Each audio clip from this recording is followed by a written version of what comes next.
porque no vamos a dar tiempo a que se designe algún representante de los menores o curador, o etcétera, etcétera.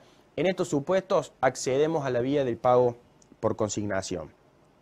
El tercer supuesto está dado por la ausencia del acreedor cuando no se encuentra en el lugar de pago. Bueno, dábamos a decir el ejemplo, si se obliga a alguien a pagar en el estudio o en el domicilio de una determinada persona y a esta persona cuando la buscamos no la encontramos, bueno, necesariamente vamos a tener que acudir a la vía del pago por consignación por cuanto no me va a permitir liberarme en tiempo y va a generar todas las consecuencias que nosotros veíamos en virtud de la teoría del incumplimiento que van a caer sobre la persona del deudor. Por eso es muy importante y por eso es otro supuesto previsto por el Código Civil en el artículo 757 para entablar los supuestos de pago por consignación. También hablamos de aquellos derechos en los cuales estén dudosos. Los derechos dudosos está dado más que nada cuando no se ponen de acuerdo el acreedor y el deudor de el objeto que está debido, la cuantía, si corresponde más o menos, con el tema de la devaluación del peso, por ejemplo, existía esta gran duda si correspondía en aquellos alquileres o en aquellas cuotas para comprar inmuebles o determinadas o cualquier cosa que fuera, más que nada inmuebles, departamentos o casas. Veíamos que el deudor intentaba especificar esta deuda, el acreedor no quería especificarla y ante el desacuerdo de los mismos, bueno, el deudor tenía que ir directamente porque el acreedor no le recibía el pago, no se ponían de acuerdo en el objeto, el deudor iba por esta vía del pago por consignación. Fue una de las tantas consecuencias que nosotros vimos en los distintos procesos de especificación, de devaluación del peso que fuimos sufriendo. También tenemos el supuesto del embargo o retención de la deuda, la pérdida del título del crédito, como lo vemos allí, el pago al acreedor hipotecario por el adquirente del bien hipotecario ante su negativa. También vemos como allí lo tenemos anotado, el litigio sobre el objeto del pago, el acceso al lugar del pago difícil o peligroso. ¿Sí? Son todos estos supuestos que tornan, y como vemos en las primeras características de la pantalla, en ellos el acreedor no quiere o no puede recibir el pago y el acreedor quiere, pero el deudor no lo puede hacer válidamente por distintas situaciones que son las que nosotros estamos viendo. Es decir, son situaciones que tornan o que lo llevan necesariamente al cumplimiento compulsivo de esta prestación. Siempre repetimos el principio, porque en algunos casos creemos que con la intimación ante un escribano público basta para llevar a cabo el pago por consignación. No, siempre nos va a hacer falta la intervención judicial y por eso vamos a entrar a ver dentro del proceso todas las características que debe tener uno y otro supuesto. Los caracteres más que nada decimos que es un procedimiento de realización forzosa, excepcional, facultativo del solvens, que debe necesariamente llevarse a cabo en un procedimiento judicial contencioso ante un juez competencia. Recordamos y decíamos que esto se da en las obligaciones de dar y que los efectos básicamente son aquellos que vemos en la pantalla. En primer lugar son los efectos propios del pago, en esto es retroactivo al momento de depósito de la intimación y vemos el tema de la aceptación expresa o tácita en cuanto a la no contestación de la demanda implica aceptación o la aceptación con reservas en la cual tiene efectos de pago parcial. Los supuestos, básicamente, en cuanto a los efectos, están dados en primer lugar cuando la consignación es aceptada por el acreedor o según que la consignación no sea aceptada por el acreedor. Cuando es aceptada por el acreedor, surte efectos desde el día del depósito judicial. Cuando no es aceptada, mejor dicho, cuando es impugnada, si está justificado, los efectos del pago van a ir y van a recaer al momento de la sentencia del mismo. Entramos ahora en las vicisitudes que se pueden dar con respecto a la sentencia judicial. Allí vemos las dos opciones, según que sea aceptada o según que sea no aceptada. En el caso de que sea aceptada, cesa el derecho de retiro porque se producen los efectos del pago. Cuando no es aceptada, existe o está el derecho del retiro del depósito y renace la deuda porque estaba suspendida. Hablamos de las situaciones que se dan dentro de los distintos juicios y nosotros nos ubicamos, como lo vemos allí en la pantalla, en el juicio de desalojo, en el juicio ejecutivo y en el juicio ordinario. Con relación al juicio ordinario, es aquel en el cual el acreedor promovió un juicio por cobro de deuda y se acumulan las acciones. En el ejecutivo no vale la excepción de pago si no está declarada válida la consignación. Y en el desalojo, cuando se pretende elevar el desalojo por falta de pago, como puede ser el caso de la mora creditoris, ejemplo en el supuesto de recibir la casa. Con ello, nosotros nos trasladamos a los 3 procedimientos que tenemos a los fines de seguir con la demanda, en este caso del pago por consignación, y vamos a entrar en los 3 supuestos que se dan, según sea una obligación de dar suma de dinero, según sea una obligación de dar cosa cierta, o según sea una obligación de dar cosa incierta, en la cual podemos tener la elección a cargo del acreedor o elección a cargo del deudor. En las obligaciones de dar suma de dinero siempre comienza con un depósito judicial en el Banco de Córdoba, en el caso, en el banco correspondiente, mejor dicho, el caso de Córdoba será el Banco de Córdoba, es el banco oficial, a la orden del juzgado competente, y es esencial en este supuesto el ánimo de realizar este pago, allí lo vemos como el animus solvendi. En segundo lugar, cuando la obligación es de dar cosa cierta, también debe ser vía tribunales, la intimación debe ser judicial para que el acreedor reciba en el tiempo y en el lugar convenido la cosa. En segundo lugar, bueno, allí vemos que las cosas perecederas se subastan, pero en segundo lugar, la segunda opción va a estar cuando nosotros queremos entregar directamente la cosa porque nos está provocando un gasto, como puede ser un automóvil, que queremos evitar que todos los daños que se pudieran ocasionar que sean a cargo nuestro. Estamos hablando en el supuesto del deudor, del que quiere entregarlo, del que quiere dar, del que quiere pagar con la entrega de esta cosa, o por todos aquellos gastos que pudieran estar ocasionando, como gastos de cochera, para que no le pasen para que no le pasen ningún daño, para que no sufra ningún daño. En todos estos supuestos tenemos como segunda opción, siempre vía juez, siempre vía judicial, depositar esta cosa, en este caso este auto, en un depósito a cargo y costa del acreedor. Es decir, que al acreedor, el demandado en este caso, sea quien deba soportar o quien deba cargar con los gastos para depositar esta cosa. Seguramente que al cabo de un cierto tiempo lo intimarán a que venga y pague, y en caso negativo posiblemente se subaste o se remate este bien. En tercer lugar, veíamos cuando son cosas inciertas. En ella tenemos que hacer la distinción que vemos en la pantalla. Según que la elección esté a cargo del deudor, se debe hacer la elección y luego la intimación. Recordamos que la intimación es judicial. Y si la elección está a cargo del acreedor, se debe dar la posibilidad para que el acreedor la elija. Y en segundo lugar, o sea, como vemos allí, intimación para que lo elija. Y en segundo lugar, intimación para que la reciba. Terminamos un poco con lo que es el pago por compensación y entramos con otro de los supuestos de los que veíamos en el artículo 724, que es la novación.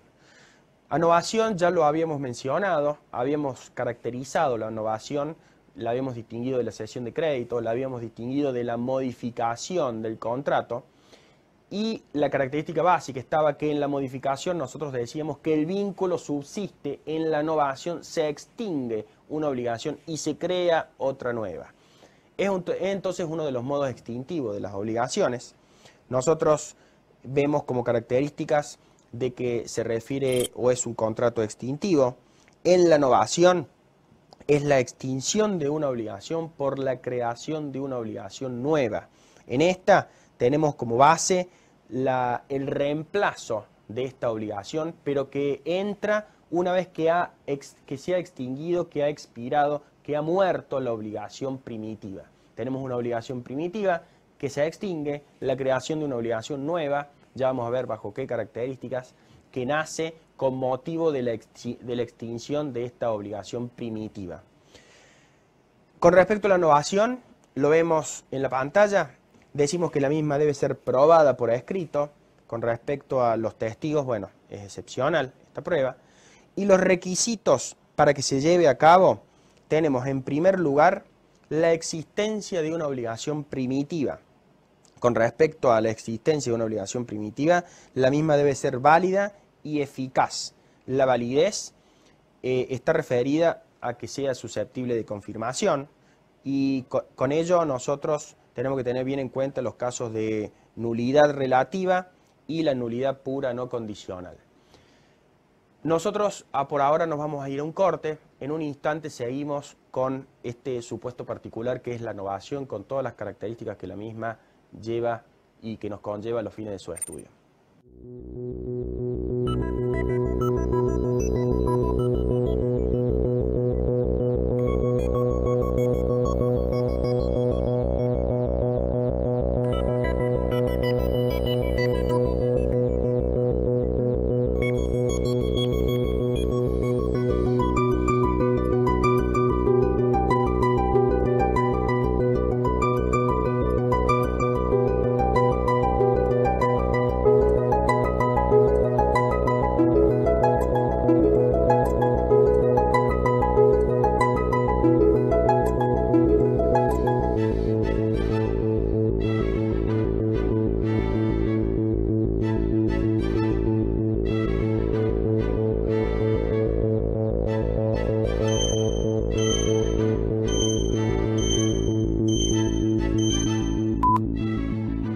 Seguimos entonces con la novación. Habíamos empezado a mencionar los elementos o requisitos que se debían reunir para configurar este modo extintivo, y hablamos en primer lugar de la existencia de una obligación primitiva. Decíamos que debe ser válida, que debe ser eficaz. En segundo lugar, siguiendo la pantalla, nos vemos con que debe haber una creación de una obligación distinta a la anterior. En tercer lugar, debe haber voluntad de sustituir una obligación por otra. Es lo que nosotros le llamamos el animus novandi, es decir, la intención de novar, la extinción, de que se extinga una obligación y de que se cree esta obligación nueva. En cuarto lugar, debe haber diferencia entre una y otra. La diferencia va a estar dada entre algunos de los elementos. Ya vamos a ver cuáles pueden ser los supuestos en los cuales se dé diferencia entre la obligación primitiva y la obligación que se crea. Y por último, debe existir capacidad para novar. Estos son los requisitos o elementos que se deben dar para el supuesto de la novación. Ahora, las especies de novación, según el cambio de alguno de los elementos o de alguna de estas circunstancias, va a estar dada en primer lugar, como lo vemos, por el cambio de objeto, podrá ser también por el cambio de causa, por cambio de vínculo o naturaleza, o por cambio de sujetos. En el primer supuesto, en la novación por cambio de objeto, es aquella, como vemos en primer lugar, debe ser un cambio importante en el objeto, pero en esta decimos que en la segunda obligación se debe una prestación distinta de la deudada en la primitiva. Por ejemplo, debemos como obligación primitiva la suma de una determinada suma de dinero, de 100.000 pesos o el número que ustedes quieran, y luego se extingue esta obligación y se pasa a deber, o se crea una nueva obligación en la que se debe una determinada cosa, un automóvil, una casa, una cosa cierta. En ella hay cambio de objeto.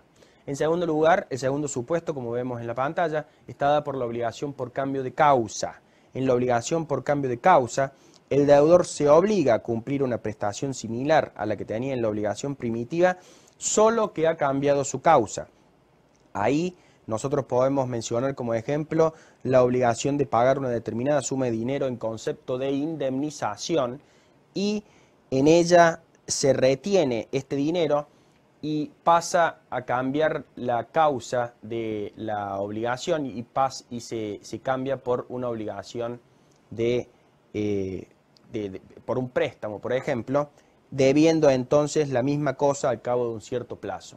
En la misma encontramos una extinción de la obligación principal porque cambia la causa principal, como puede ser la indemnización, por la nueva causa que pasa a ser el préstamo a un determinado plazo. En tercer lugar, decimos que el cambio puede ser por la naturaleza o por el vínculo. En ella encontramos las distintas situaciones en donde el vínculo de la obligación primitiva y el vínculo de la obligación nueva a crearse difiere.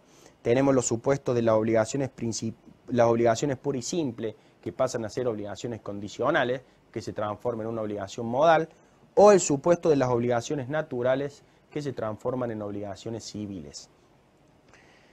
También vemos las obligaciones solidarias y mancomunadas, que se transforman, es decir, que cambian esta característica. Finalmente, la novación por cambio de sujetos es aquella en la cual, en la novación por cambio de acreedor tenemos y novación por cambio de deudor, es aquella en la cual se sustituye una de las personas por otra. En la del deudor tenemos la delegación, en donde supone un deudor que es propuesto por el otro deudor, y el segundo supuesto es el de la expromisión, en donde un nuevo deudor se ofrece a tomar la deuda. Con relación a la novación, bueno, la novación por cambio de acreedor nosotros la hemos comparado y la hemos estudiado cuando veíamos la cesión de créditos. Básicamente, como diferencia, nosotros tenemos que decir que en la cesión de crédito no hay extinción de una obligación. En la cesión de crédito solamente aparecen o solamente intervienen, son partes el cedente y el cesionario. No hace falta la voluntad del deudor cedido. En la novación sí hace falta la voluntad de todos.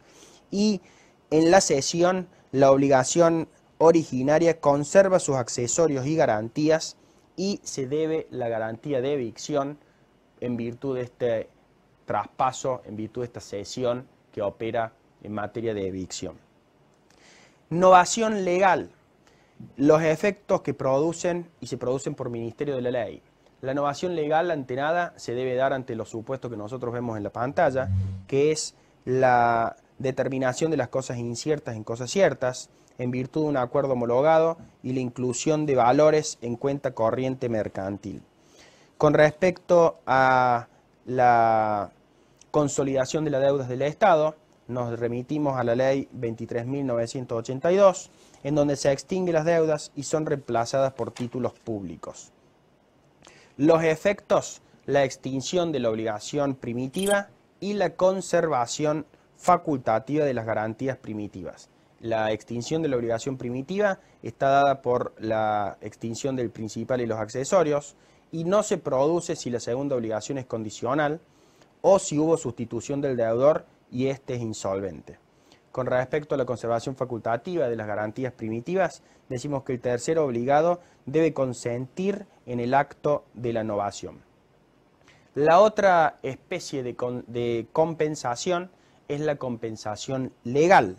En la compensación legal, nosotros decimos que existen los requisitos de reciprocidad, homogeneidad, exigibilidad, liquidez, disponibilidad y embargabilidad. La compensación, ante nada, en el concepto que debemos dar nosotros de compensación, en lo que comúnmente vemos y que se da en el día a día, es cuando dos personas revisten la calidad de acreedor y deudor recíprocamente. Es decir, quien es acreedor de un determinado deudor, a su vez es deudor de esta persona, y por la compensación, de modo práctico, para extinguir y para evitar el doble pago, se extinguen estas obligaciones hasta el monto de la menor. Es decir, ante un supuesto de una suma de dinero, de una deuda de 100 pesos y un crédito de 100 pesos entre dos personas, se extinguen las dos hasta el monto de la menor, es decir, hasta el monto de los 80, como veíamos nosotros recién. Está definida en el Código Civil en el artículo 818 y tenemos que marcar ante nada, como lo vemos allí en la pantalla, todas aquellas obligaciones que no son compensables, y en ella nosotros vamos a entrar en los créditos y deuda del Estado, los daños provenientes del despojo, la obligación de devolver el depósito irregular, los créditos laborales, excepto los adelantos, pago por obligaciones de seguridad social, reintegro de beneficios, seguro de vida, depósitos en caja de ahorro del Estado, reintegro de compras de acciones, mercadería o vivienda. Nosotros decíamos que la compensación tenía ciertos requisitos. En estos requisitos, cuando hablamos de la reciprocidad de los créditos, marcamos en primer lugar que ambas partes, y es la característica de la compensación, deben ser acreedores y deudores. En segundo lugar, deben ser acreedores y deudores por derecho propio. y lo que es más importante, debe ser en virtud de una causa fuente de la obligación distinta, no debe ser la misma. Con respecto a la homogeneidad, gran importancia, decimos las obligaciones, las prestaciones, mejor dicho, deben ser fungibles entre sí y que pertenezcan al mismo género. Es decir, debemos estar hablando de las prestaciones que sean homogéneas para que pueda operar la compensación. No va a operar en todos aquellos de prestaciones que no lo sean. En tercer lugar, la exigibilidad tiene que ver con que ambas deudas sean exigibles, que confieran acción, esto quiere decir, para exigir el cumplimiento de las mismas. La liquidez es otra característica básica, como lo vemos allí en los requisitos en la pantalla. Ambas obligaciones deben estar definidas en su cuantía de suerte que pueda saberse cuánto se debe.